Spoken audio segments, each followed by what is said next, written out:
दोस्तों, कैसे हैं आप सभी। आशा करता हूँ अच्छे होंगे, स्वस्थ होंगे, मस्त होंगे और अपने पढ़ाई में व्यस्त होंगे। तो चलिए स्वागत करता हूँ आपका अपना यूट्यूब चैनल मैथ अड्डा सारण में। फिर मैं हाजिर हो गया एक नया सेशन लेके दी प्लेटफॉर्म बुक का रेलवे ग्रुप डी का वॉल्यूम 3 का जीके जीएस का प्रैक्टिस सेट 2 आप सभी के सामने लेके मैं हाजिर हो गया हूँ। तो चलिए, अगर आप हमारे चैनल पर नए हैं तो चैनल को सब्सक्राइब कर लीजिए, साथ ही साथ बेल आइकन को दबा लीजिए ताकि हम कोई भी वीडियो अपलोड करें उसका नोटिफिकेशन आपको मिलता रहे। और अनअकैडमी की तरफ से आपके लिए एक बहुत बड़ा ऑफर है। ऑफर ये है कि अनअकैडमी गवर्नमेंट एग्जाम के रिगार्डिंग स्कॉलरशिप टेस्ट जो है ऑर्गेनाइज कर रहा है। इस स्कॉलरशिप के माध्यम से, जैसे कि आप सभी जानते हैं कि हम लोग बचपन में स्कॉलरशिप के लिए इधर उधर स्कूल कॉलेज में घूमते फिरते थे, और अब ये जो स्कॉलरशिप हो रहा है ये डिजिटल हो रहा है। अगर आप इस स्कॉलरशिप में अच्छा करेंगे तो आपको लैपटॉप मिलेगा। अगर आपका रैंक 1 रहेगा तो आपको लैपटॉप मिलेगा, रैंक 2 रहेगा तो 2 से 6 के बीच में रहेगा तो आपको स्मार्टफोन मिलेगा, और रैंक अगर आपका 7 से 16 के बीच में होगा तो आपको एयरपॉड्स मिलेगा। इसके साथ ही बहुत सारा चीज़ मिल रहा है। यहाँ पे 300 विनर्स को 1000 रुपये का गिफ्ट वाउचर मिल जाएगा और 400 विनर को अनअकैडमिक स्कॉलरशिप मिलेगा। तो देखिए करना क्या है, लिंक जो है आपको डिस्क्रिप्शन में मिल जाएगा।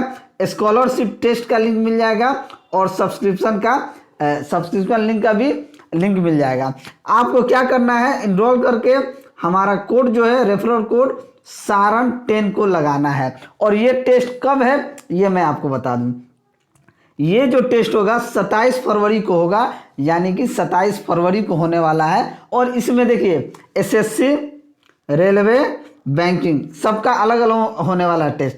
और ये कब कब होने वाला है ये मैं आपको बता देता हूँ। अगर आप एसएससी की तैयारी कर रहे हैं तो आप इनरोल कर लीजिए। ये जो एसएससी एग्जाम स्कॉलरशिप टेस्ट जो होने वाला है 27 फरवरी को 2 बजे से 3 बजे के बीच में होगा। और अगर आप बैंकिंग की तैयारी करते हैं तो ये 27 फरवरी सुबह 10 बजे से 11 बजे तक आप इनरोल कीजिए और हमारा कोड सारण 10 जरूर लगाइएगा।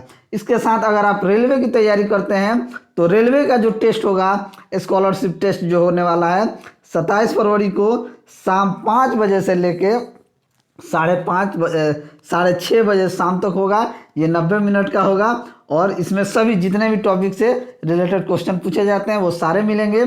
कोड आपको क्या लगाना है, सारण 10 लगाना है, ठीक है। डिस्क्रिप्शन में लिंक आपको सभी मिल जाएगा, तो आप जाके यूज कीजिए और एग्जाम टेस्ट आप देना ना भूलिएगा। आपके पास मोबाइल है, स्मार्टफोन है, आप लैपटॉप भी जीत सकते हैं, तो आप बिल्कुल टेस्ट दीजिएगा। चलिए बिना टाइम वेस्ट के क्लास को शुरू करते हैं और आज का पहला क्वेश्चन देखते हैं। हम सिर्फ जीके जीएस देखने वाले हैं, तो सिर्फ जीएस जीके ही हम करने वाले हैं। चलिए, तो आज का पहला जो प्रश्न है कि कल्पना चावला के बाद अंतरिक्ष में उड़ान भरने वाली भारतीय मूल की दूसरी महिला कौन बनी है।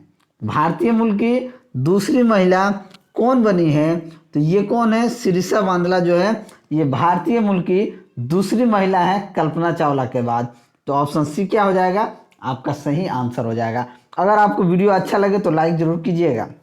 नेक्स्ट, ट्विटर ने भारत में स्थानीय शिकायत अधिकारी किसे नियुक्त किया है, तो ये आपका विनय प्रकाश को इंडिया में स्थानीय शिकायत अधिकारी को नियुक्त किया गया है। तो ऑप्शन बी क्या हो जाएगा, आपका सही आंसर हो जाएगा। अगला प्रश्न देखते हैं कि ग्रीष्मकालीन ओलंपिक खेल 2024 की मेजबानी कौन करेगा, तो ये कौन देश कर रहा है 2024 का, तो पेरिस कर रहा है। देखिए इसमें क्या होता है, ग्रीष्मकालीन शीतकालीन अलग अलग होता है, तो ये ग्रीष्मकालीन ओलंपिक की बात की जाए तो पेरिस कर रहा है, ठीक है। नेक्स्ट, भारत के पूर्व थल सेना अध्यक्ष व वर्तमान में देश के सीडीएस अधिकारी जनरल बिपिन रावत का किस हेलीकॉप्टर के दुर्घटनाग्रस्त होने के कारण निधन हो गया था, तो MI-17V5 जो है ये इनका हेलीकॉप्टर था जो कि दुर्घटनाग्रस्त हो गया था। तो ऑप्शन बी क्या हो जाएगा, आपका सही आंसर हो जाएगा। ये बिपिन रावत जी थे, भारत के पहले सीडीएस थे, ठीक है। चलिए अगला प्रश्न देखते हैं, ये सिर्फ हम जीके जीएस करने वाले हैं। अगला प्रश्न है कि एक तार में 2 मिली सेकेंड में 400 माइक्रोकूलम का आवेश गुजरता है, तो धारा का औसत मान क्या हो जाएगा। धारा पूछ रहा है। अब देखिए फॉर्मूला एक होता है Q बराबर क्या होता है IT, Q बराबर होता है IT। ठीक है, I क्या है, धारा है, तो धारा पूछ रहा है तो हम क्या कर देंगे, Q/T। अब देखिए यहाँ पे क्या कर रहा है, 400 माइक्रो कूलाम, क्या कह रहा है, 400 माइक्रो कूलाम कह रहा है। तो हम 400 माइक्रो कूलाम का मतलब है 400 गुना 10⁻⁻6, 10⁻⁻6 कूलाम होगा। टी कह रहा है 2 मिली सेकेंड, डेसी सेंटीमिली होता है ना, तो टी यहाँ पे समय क्या हो जाएगा, 2 मिली यानी 10⁻³ सेकेंड। बात को समझिएगा। अब कुछ नहीं करना है, put the value get the answer. Q का मान हमारे पास आ गया 400 गुना 10⁻6, deci centi milli micro nano pico femto atto, ये सब आपको याद होना चाहिए। ठीक है, टी का कितना 2 मिली सेकेंड है, तो 2 गुना 10⁻³ सबसे पहले 2 से 400 को काट देंगे कितना बार में, तो 200 बार में काट दिए। ये -3 इसको काट देगा तो कितना ये बचेगा, ये ऊपर जाके प्लस हो जाएगा, इसको भाग देगा तो 10⁻³ यानी कि हम कह सकते हैं कि 200 गुना 10⁻³ होगा। यानी हम कह सकते हैं कि 0.2 एम्पियर, यानी कि 200 इसको हम क्या सकते हैं 1/1000, 1000 तो ये 2 जीरो से 2 जीरो कट गया तो ये कितना आ जाएगा 0.2 एम्पियर। क्या आ जाएगा, आंसर आ जाएगा 0.2 एम्पियर, यानी कि ऑप्शन बी जो होगा ये आपका सही आंसर हो जाएगा। नेक्स्ट देखते हैं, अगला प्रश्न देखते हैं कि यदि समान प्रतिरोध, वीडियो अच्छा लगे तो लाइक कीजिएगा, यदि समान प्रतिरोध जिनमें प्रत्येक का मान R है चित्र में दर्शाए गए ढंग से जोड़ा जाता है तो M तथा N के बीच तुल्य प्रतिरोध क्या हो जाएगा। M और N के बीच तुल्य प्रतिरोध पूछ रहा है कि क्या होगा। अब देखिए, अगर हम देखें तो ये इन सभी को देखिए, ये Ln अगर इसे हम बना दें सही से तो हमको क्या पूछ रहा है, M और N के बीच पूछ रहा है, M और N के बीच हमसे पूछ रहा है। तो क्या हो जाएगा, अगर हम इसे सही से बना दें तो ये आपका R हो जाएगा, ये इस तरीके से R हो जाएगा, ये आपका कनेक्ट है। ठीक है, ये आपका ये R हो जाएगा, ये भी कनेक्ट है। अब मान लीजिए ये M है, ये N है, तो ये सभी क्या हो जाएगा, पैरेलल में होगा। जब पैरेलल में हो जाता है ये सभी क्या हो जाएंगे, पैरेलल में हो जाएंगे, ये सभी क्या हो जाएंगे, पैरेलल में। जब समानांतर में हो जाएंगे तो समानांतर क्रम में क्या होता है 1/R इक्विवेलेंट की बात की जाए तो 3 गो होते हैं, 1/R1 plus 1/R2 plus 1/R3। सभी का मान क्या है, R है, सभी का मान देखिए R है, तो सभी का मान R है। तो अगर इस सभी का मान R होगा तो यह इसका एलसीएम क्या हो जाएगा, R हो जाएगा, ऊपर 1 2 3 यानी कि 3R हो जाएगा। तो R इक्विवेलेंट की बात की जाए तो हम कह सकते हैं कि ये R/3 हो जाएगा। R इक्विवेलेंट क्या हो जाएगा, R/3 होगा। तो ऑप्शन डी क्या हो जाएगा, आपका सही आंसर हो जाएगा। ठीक है, चलिए अगला प्रश्न देखते हैं। अगला प्रश्न है 18। ठीक है, क्वेश्चन नंबर 18 कहता है कि यदि कोई वस्तु अवतल दर्पण के फोकस से 15 सेंटीमीटर की दूरी पर रखी है और उसका प्रतिबिंब फोकस से 60 सेंटीमीटर पर दूरी पर बनता है तो दर्पण की फोकस दूरी क्या होगी। ठीक है, अब इसमें कुछ नहीं करना, फोकस दूरी को 15 और 60 कह रहा है तो क्या होता है, अगर हम देखेंगे तो ये कितना हो जाएगा, इसे डायरेक्ट भी कर सकते, फोकस दूरी बराबर √XY शॉर्ट फॉर्म एक होता है। यदि कोई वस्तु अवतल दर्पण की फोकस दूरी 15 सेंटीमीटर है, प्रतिबिंब 60 सेंटीमीटर दूरी पर है तो दर्पण की फोकस दूरी कितना हो जाएगा, √X कर दीजिए ना, XY 15 गुना 60 यानी कि √900 यानी कह सकते हैं कि 30 सेंटीमीटर। ठीक है, इसका क्या हो जाएगा 30 सेंटीमीटर। तो ऑप्शन बी क्या हो जाएगा, आपका सही आंसर हो जाएगा। नेक्स्ट अगला प्रश्न है कि जल की एक बूंद लाल गर्म लोहे के तवे पर छिटक जाती है तो बूंद गोलाकार हो जाती है तथा तुरंत वाष्पित नहीं होती है, क्योंकि देखिए जल की एक बूंद को अगर लाल गर्म लोहे के तवे पर छिटक दी जाती है तो बूंद गोलाकार हो जाता है परंतु वाष्पित नहीं होता है। इसका कारण होता है कि तवे तथा बूंद के बीच एक जल की क्या होता है, जल की वाष्प की तह बन जाती है जो उष्मा चालन को रोकती है। क्या करती है, उष्मा चालन को रोकती है। तो कह सकते हैं कि तवे तथा बूंद के बीच एक जल की वाष्प की तह बन जाती है तो उष्मा चालन रोकती है। तो ऑप्शन सी क्या हो जाएगा, इसका सही आंसर हो जाएगा। प्रकाश वेग का सही समीकरण क्या होता है, तो प्रकाश वेग का सही समीकरण होता है 1/√E0 μ0। यानी कि हम कह सकते हैं c बटा में, यानी ये सभी होता है। प्रकाश के वेग का सही सभी मुक्त आवेश में विद्युत चुम्बकीय तरंगों का वेग c बराबर क्या होता है 1/√μ0 E0, ठीक है, ε0 ठीक है।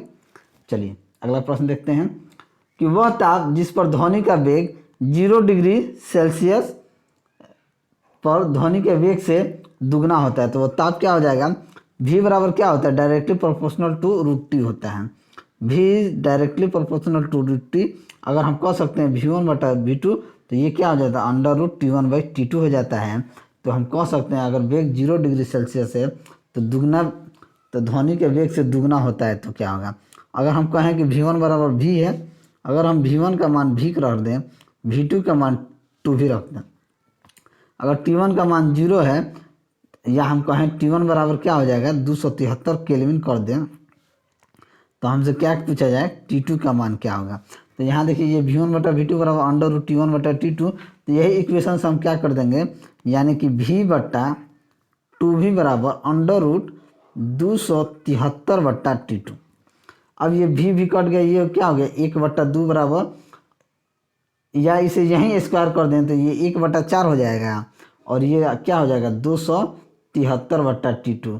तो T2 बराबर क्या हो जाएगा 273 गुना 4, यानी हम कह सकते हैं 273 गुना 4, यानी कि ये हो जाएगा आपका 4 × 12 के 2, 4 × 12 के 2 हाथ में 1, 7 चौक 28 से 29 के 9 हाथ में 2, 4 दूना 8 2 10, यानी कि 1092। अब इसमें से 273 माइनस कर देंगे तो ये 819 डिग्री सेल्सियस हो जाएगा। तो ऑप्शन ए क्या हो जाएगा, इसका सही आंसर हो जाएगा। अगला प्रश्न देखते हैं, किसी पुरुष के स्वर की आवृत्ति 600 कंपन पर सेकेंड है तथा उत्पन्न ध्वनि तरंगों की लंबाई 2/3 मीटर है।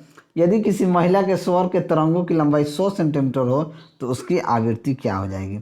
अब देखिए यहाँ 600, अगर हम कहें कि n1 बराबर 600 कंपन है, λ1 का मान कितना दे दिया 2/3 मीटर है, λ2 का मान दे दिया है 100 सेंटीमीटर है, 100 सेंटीमीटर है, ठीक है, 100 सेंटीमीटर यानी कि मीटर में कहें तो 1 मीटर है, ठीक है। तो n1 v बराबर क्या होता है, अब देखिए v बराबर n लैम्डा होता है, इन दोनों को बराबर करेंगे तो क्या हो जाएगा n1 λ1 बराबर n2 λ2। कुछ नहीं करना है, 600 गुना पहलका में 2/3 n2 हमको पहला में नहीं मालूम है निकालना है, तो n2 गुना λ2 का मान कितना है 1 मीटर है। तो ये हो जाएगा 3 दूना 200 और 200 400, यानी कि n2 का मान कितना आ जाएगा 400 कंपन पर सेकेंड। तो ऑप्शन ए क्या हो जाएगा आपका सही आंसर हो जाएगा। अगला प्रश्न चलते हैं, अगला प्रश्न क्या है उसको देखते हैं। वीडियो अगर अच्छा लगे तो लाइक ज़रूर कीजिएगा, चैनल पे नए हैं तो चैनल को सब्सक्राइब जरूर कीजिएगा। अगला प्रश्न देखते हैं, थोड़ा सा नीचे करना होगा कि वर्ष 2020 का व्यास सम्मान किस लेखक को दिया जाता है, दिया गया है, सॉरी किसको दिया गया है, तो ये डॉक्टर शरद पगारे को दिया गया वर्ष 2020 का व्यास सम्मान, ठीक है। नेक्स्ट, युगांडा पैरा बैडमिंटन अंतर्राष्ट्रीय आयोजन में भारत के कुल कितने पदक जीते, भारत ने कुल कितने पदक जीते हैं, तो युगांडा पैरा बैडमिंटन में भारत ने 47 पदक जीते हैं। तो ऑप्शन सी क्या हो जाएगा आपका सही आंसर हो जाएगा। अगला देखते हैं, यूनेस्को ने भारत के किस टाइगर रिजर्व को बायोस्फीयर रिजर्व का दर्जा दिया है, तो ये पन्ना टाइगर रिजर्व को, तो ऑप्शन सी क्या हो जाएगा आपका सही आंसर हो जाएगा। नेक्स्ट, चौथे सिख गुरु रामदास जी का प्रकाश पर्व मनाया गया, उनके जन्म का नाम क्या था, तो उनका जन्म का नाम था जेठा, क्या नाम था जेठा। तो ऑप्शन ए क्या हो जाएगा आपका सही आंसर हो जाएगा। वीडियो अच्छा लगे तो लाइक कीजिएगा, चैनल पर नए हैं तो चैनल को आप लोग सब्सक्राइब कीजिएगा। अगला प्रश्न देखते हैं कि यदि किसी अम्ल के 0.126 ग्राम को 0.1 N क्षार के 20 मिली के साथ अनुमानित किया गया तो अम्ल का तुल्यांकी भार क्या हो जाएगा। देखिए भार बराबर क्या होता है, भार कह सकते हैं कि अम्ल की मात्रा पदार्थ का तुल्यांकी भार इंटू नॉर्मलता आयतन बटा 1000 होता है। यानी कि हम कह सकते हैं कि हमको पदार्थ की मात्रा निकालना है तो हम कह सकते हैं EnV बट्टा 1000 कर दीजिए। अब हमको E निकालना है तो हम क्या करेंगे, E हमको निकालना है तो हम कह देंगे कि W इंटू 1000, ई हमको निकालना है, तो ई बराबर क्या हो जाएगा, डब्लू गुना 1000 बट्टा एन भी। अब देखिए डब्लू क्या है यहाँ पे दिया है, डब्लू हमारे पास कितना है 0.12, यानी कि किसी भी अम्ल का डब्लू क्या होता है, अम्ल की मात्रा होती है, जो अम्ल है ठीक है उसकी अम्ल की मात्रा को डब्लू बोलते हैं। तो ये कितना है 0.126 इंटू 1000 ठीक है, बट्टे में आपका फिर क्या दिया 0.1 न्यूटन, यानी एन का मान कितना दिया है 0.1 इंटू 20 मिली के साथ, तो 20 से गुना कर दीजिए। अब देखिए क्या करेंगे, ये 126 को 1000 से गुना करेंगे 0.1, तो वो हो जाएगा 126 हो जाएगा ठीक है, ये तो हो जाएगा 126। अब 126 ये हो जाएगा, अगर 2 से काट दें ये कट जाएगा, 2 छक 12, 2 3 6 63, 10 से 0.1 में गुना करेंगे तो ये, तो हम कह सकते हैं कि इसका कितना हो जाएगा 63, कितना हो जाएगा 63 हो जाएगा। तो ऑप्शन ए क्या हो जाएगा आपका सही आंसर हो जाएगा। अगला प्रश्न देखते हैं कि ताप दृढ़ बहुलकों के लिए सही कथन क्या होगा। ये गर्म करने पर पिघलते हैं, ना ही नरम होते हैं। ये त्रिअंक बहुलक हैं, गर्म करने पर तिर्यक बंधों द्वारा जाल का निर्माण होता है, तथा जब इसे ठंडा करते हैं तो तब यह अनुकर्मणीय रूप से कठोर होता है। यह सभी, तो देखिए ताप दृढ़ बहुलकों के लिए ये सभी कथन क्या है सही है, कि गर्म करने पर पिघलते हैं, ना ही नरम होते हैं, ये त्रिअंक बहुलक होते हैं, यानी कि ये सभी फॉलो होंगे। तो ऑप्शन डी क्या हो जाएगा आपका सही आंसर हो जाएगा। अगला प्रश्न देखते हैं कि निम्न में से किस यौगिक में ऑक्सीजन की ऑक्सीकरण संख्या धनात्मक में है। तो धनात्मक में किसका है H2O2, H2O, Na2O, OF2। तो किसका धनात्मक में है, तो हम देखेंगे कि OF2 में ऑक्सीजन की ऑक्सीजन संख्या क्या है धनात्मक में। अगर O को हम x प्लस 2 गुना -1 अगर लेते हैं तो ये क्या 0, तो ये क्या हो जाएगा x - 2 बराबर 0, यानी कि x बराबर क्या हो जाएगा +2 ठीक है। तो ऑप्शन डी क्या हो जाएगा आपका सही आंसर हो जाएगा। फ्लोरीन की ऑक्सीकरण संख्या हमेशा क्या होती है -1 होती है ठीक है। चलिए अगला प्रश्न देखते हैं कि निम्नलिखित यौगिकों की अम्लीयता का सही क्रम क्या, यौगिकों का अम्लीयता का सही क्रम हमसे पूछ रहा है। तो सही क्रम क्या हो जाएगा यही पूछना है। तो देखिए किसी भी पदार्थ को प्रोटीन त्यागने की क्षमता जितनी अधिक होती है उसके लिए अम्लीय लक्षण भी उतना ही क्या होता है अधिक होता है। तो हम कह सकते हैं कि एल्कोहल एल्कोसाइड आयन के अस्थायित्व के कारण एथाइन से अधिक अम्लीय होते हैं, परंतु ये जल H2O की अपेक्षा क्या कम अम्लीय होते हैं। तो अम्लीय लक्षण का सही क्रम क्या हो जाएगा आपका RCOOH, H2O, ROH और C2H2, ये सही क्रम हो जाएगा। नेक्स्ट, अच्छा उत्प्रेरक एवं ऑक्सीकरण संख्या बदलने की क्षमता रखने वाले तत्व कौन से होते हैं। तो ये संक्रमण तत्व जो होते हैं ये आपका अच्छा उत्प्रेरक गुण और ऑक्सीकरण संख्या को बदलने की क्षमता रखते हैं। तो ऑप्शन ए यहाँ पे सही आंसर हो जाएगा। नेक्स्ट, तत्वों के गुण होते हैं, तत्वों के गुण कैसे होते हैं। तो तत्वों के गुण की बात की जाए तो तत्वों के गुण आधुनिक आवर्त सारणी के आधुनिक आवर्त नियमों में तत्वों के गुण के उनके परमाणु संख्या के आवर्त फलन होते हैं ठीक है। तो इसमें कह सकते हैं उनकी परमाणु संख्या के आवर्त फलन होते हैं। तो ऑप्शन बी क्या हो जाएगा आपका सही आंसर हो जाएगा। अगला प्रश्न देखते हैं कि निम्न में से कौन सी अभिक्रिया संभव नहीं है, संभव ही नहीं है। Cu + 2AgNO3 CuNO3 twice 2Ag बनाता है, CaO + H2O CaH2O बनाता है ठीक है, Cu + H2O CuH2O बनाता है, और FeH2SO4 FeSO4। देखिए ये सब तो ठीक है, ये ऑप्शन बी जो है ना ये आपका संभव नहीं है कि CaO + H2 Ca + H2O ही बनाएगा, ये संभव नहीं है। तो ऑप्शन बी क्या हो जाएगा आपका सही आंसर हो जाएगा। रुकिए रुकिए रुकिए रुकिए, गड़बड़ हो गया, कहीं चला गया ठीक है। तो क्या संभव नहीं है, अब हमको खोजना पड़ेगा कहाँ हम थे, यानी कि 43 44 के आसपास थे ठीक है। ये क्या हो जाएगा, तो ऑप्शन बी क्या हो जाएगा। चलिए तो क्या हो जाएगा CaOH2 नहीं अभिक्रिया कर सकता है। तो ऑप्शन बी यहाँ पे क्या हो जाएगा आपका सही आंसर हो जाएगा। चलिए अगला प्रश्न देखते हैं क्या हो रहा है। कुछ थोड़ा सा वीडियो का आप लोग लाइक शेयर कीजिएगा, चैनल पर नए हैं तो चैनल को सब्सक्राइब जरूर कीजिएगा। अगला प्रश्न देखते हैं कि असमानता घटाने के प्रतिबद्धता सूचकांक 2020 में भारत का कौन सा स्थान रहा है? तो भारत का स्थान 129वां रहा है। तो ऑप्शन डी क्या हो जाएगा? आपका सही आंसर हो जाएगा। और भारत का पहला स्वदेशी एंटी रेडिएशन मिसाइल का नाम क्या है? तो ये रुद्रम नाम है। तो ऑप्शन सी यहाँ पे आपका सही आंसर हो जाएगा। नेक्स्ट, तरल प्रणोदक तंत्र केंद्र निम्नलिखित में से किस एक स्थान पर अवस्थित है? तो कहाँ अवस्थित है? तो ये आपका महेंद्रगिरी में अवस्थित है। तो ऑप्शन बी जो है आपका सही आंसर हो जाएगा। ठीक है, देखिए, राष्ट्रीय सुदूर संवेदन केंद्र हैदराबाद में स्थित है। सतीश धवन अंतरिक्ष अनुसंधान केंद्र श्रीहरिकोटा आंध्र प्रदेश में स्थित है। और ये एक महत्वपूर्ण प्रक्षेपण केंद्र है, याद रखिएगा, इससे क्वेश्चन पूछे जाते हैं। नेक्स्ट, इसरो द्वारा निर्मित पहला मानव रहित उपग्रह कौन सा था? तो कौन सा था? तो आर्यभट्ट था, ये सभी जानते हैं। तो ऑप्शन बी क्या हो जाएगा? आपका सही आंसर हो जाएगा। नेक्स्ट चलते हैं कि अगला प्रश्न क्या है। मार्च में व्हाट्सएप अच्छा ये है। अगला प्रश्न है कि एक धातु के ऑक्साइड में 40% ऑक्सीजन है तो धातु की संयोजकता 3 है। तो धातु का परमाणु भार क्या हो जाएगा? धातु का परमाणु भार हमसे पूछा। देखिए, अगर हमसे पूछा, बोला गया 40% ऑक्सीजन है, धातु की संयोजकता 3 है, तो धातु के ऑक्साइड में ऑक्सीजन की मात्रा कितनी होगी? 40% यानी कि 40 ग्राम। तो धातु के ऑक्साइड में धातु की मात्रा टोटल कितनी होगी? 100 माइनस 40 यानी कि 60 ग्राम।